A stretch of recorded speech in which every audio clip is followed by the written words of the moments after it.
Hey everyone, Jeff at Tidy Bytes here. We have made it to the end of Tasks Month here in Tidy 24.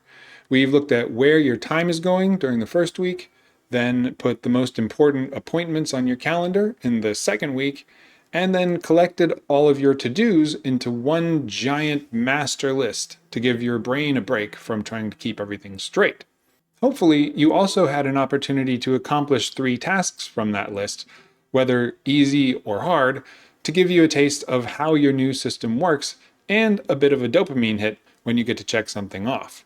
Sometimes I'll actually add stuff to my to-do list after it's already done, just so I can check it off. No joke. It's motivating. It gives me a better picture of what I actually accomplished, even if it wasn't part of the original plan. Anyway, in this final week 4 of Tasks Month, I want to go over something that is absolutely critical to any kind of time management or productivity tool or system or practice. But before I do, it hit me this past week that we are 3 months into Tidy 24, almost a quarter of the way through the year. If you've enjoyed the topical weekly and monthly content, I would love it if you would subscribe to the Tidy Bytes channel here on YouTube. All right, so what is this absolutely critical element now that we have a calendar and master task list?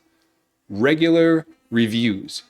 It doesn't matter how orderly your task list might be, how perfectly accurate your calendar is, or how great your system is. If you only go through this process once and you don't revisit your responsibilities, your priorities and goals, your day-to-day schedule, things will rapidly become stale. They'll stop aligning with where you actually need and want to spend your time because life happens and our priorities change. Things come up, we decide to work on other things, or someone else decides for us. And even if your priorities and goals don't really change, especially at the beginning, if you haven't been doing this for a while and haven't developed a regular routine and familiarity around this new process, it's honestly easy to forget what you wanted and planned to do. There are so many distractions in our lives these days. Next month, we're going to try to tackle some of those, but for now, with or without distractions, the key to succeeding with this prioritized calendar and giant master to-do list we've built during Tasks Month is to review religiously. And I picked that word religiously very specifically because you really do need to treat it the way people incorporate religious practices into their lives. Consider it as something you must do. You can't get away with not doing it. So, how do we do this? There are 2 kinds of reviews I want to mention here: a daily review and a weekly review. A daily review shouldn't take more than 5 minutes, maybe as little as 1 minute, because you're just looking over what you accomplished that day and then choosing a few main tasks from the master everything list you started last week to accomplish the next day. This is sometimes called the Ivy Lee productivity method because it was popularized by a man named Ivy Lee in the early 1900s, and it's one of the easiest and yet most helpful tricks I've come across. Out of everything I've read or seen, all the different apps I've tried, this is one of the few techniques that actually stuck with me because it works, and it's easy to see that it works. In short, at the end of each day, not the beginning, you pick a few things to do the next day. Originally, it was exactly 6 things, but I'd use that more as a limit and say 3 to 5 is a good number. Then you put those on your list for the next day in order of priority, most important first, and then work through them in order the following day. Whatever's left undone at the end of the day gets pushed to the next day or reprioritized during your end of day review. Doing this daily planning at the end of each day instead of the beginning takes advantage of our state of mind. We've finished what we're going to attempt for the day, so we don't have an urgent sense of starting on something new right away.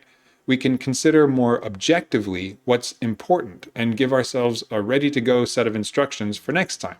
If we don't do this, and, for example, wait until it's time to get started before deciding what to do, very often we end up just attacking whatever feels most urgent at that moment. But that's not always what's most important. There's a link to the Ivy Lee productivity method in the video description if you'd like to know more of the story behind it. It's pretty interesting. Now for the other kind of review. A weekly review will take a little longer, but should still be somewhere between 15 and 30 minutes usually. The process is largely the same, but looking at a larger time window to help keep the big picture in mind.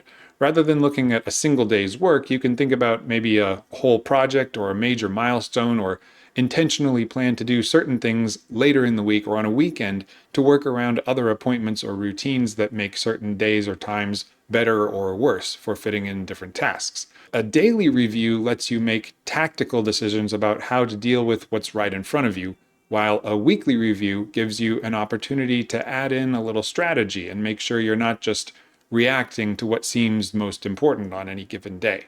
Now, you could and arguably should broaden this practice to even bigger timeframes like monthly or quarterly or yearly or even every 10 years. But generally, the more you're encompassing in your review, the more time that review should take. And those wider reviews are a bit beyond the focus of Tasks Month here at Tidy Bites. That's more of a whole life planning thing, which is great, but not for this week. In light of that, here are the action steps for you for this week. Step 1 is decide whether you want to try short daily reviews or slightly longer weekly reviews, or both. I recommend both if you can manage it because they serve slightly different purposes, but I know everyone's schedule is different and sometimes it's hard to fit in something new even if it's short.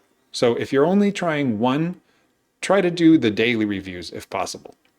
Step 2 is plan a time to do the reviews. For daily reviews, attach this new short activity to something you're already doing every day.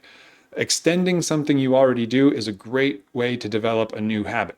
For example, something you do either at the end of a workday, if your days are structured that way, or maybe shortly before bed. Personally, I do this as part of my getting ready for bed routine. If you need to, you can add a reminder on your phone or even put a sticky note on your bathroom mirror, whatever will help you remember to do this every day. For weekly reviews, I find that Sunday afternoons work well for me because they're usually not too busy and they're outside of my typical work week. Because that one takes a little longer, I actually put a 30-minute block of time on my calendar for that. It doesn't always happen exactly at the planned time, but having that appointment there reminds me very clearly that I want to get it done that afternoon. Obviously, you can pick whatever time makes sense for you. Just make sure you do whatever you need to remember to do those reviews. We are going for a religious level of dedication here. So then finally, step 3 is do the reviews.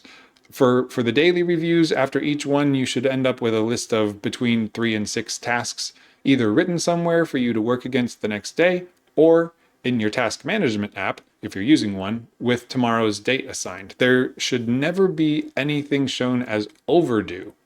Either you've adjusted it to the new planned date, or you aren't planning to do it right now anymore, and it's back on the list of things you might do later.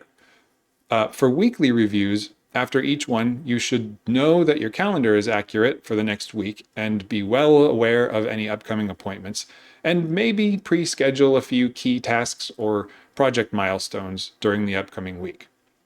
Don't worry about creating some super detailed plan here. The last few weeks have been all about gathering your various timed and untimed responsibilities into a single master calendar and task list. This week is just about beginning a habit of regularly looking over that calendar and task list so the work you've done can be turned into action. Putting these pieces together, the calendar, the task list, and regular reviews, gives you a powerful framework to accomplish whatever you want, whether that's just a few things here and there or a dense and ambitious set of goals. So here's a quick review of week 4 in Tidy 24 Tasks Month. Step 1 is decide which regular reviews you're going to do, daily, weekly, or both. Step 2 is plan a time for those reviews, extending routines that you're already doing if possible to help fit them in. And step 3 is do the reviews. Daily reviews should yield Ivy Lee-like short lists of a few prioritized tasks for the next day, while weekly reviews help you think about important anchor points in your week and where you might more easily fit in certain tasks. All right, thanks for sticking with me through Tasks Month here.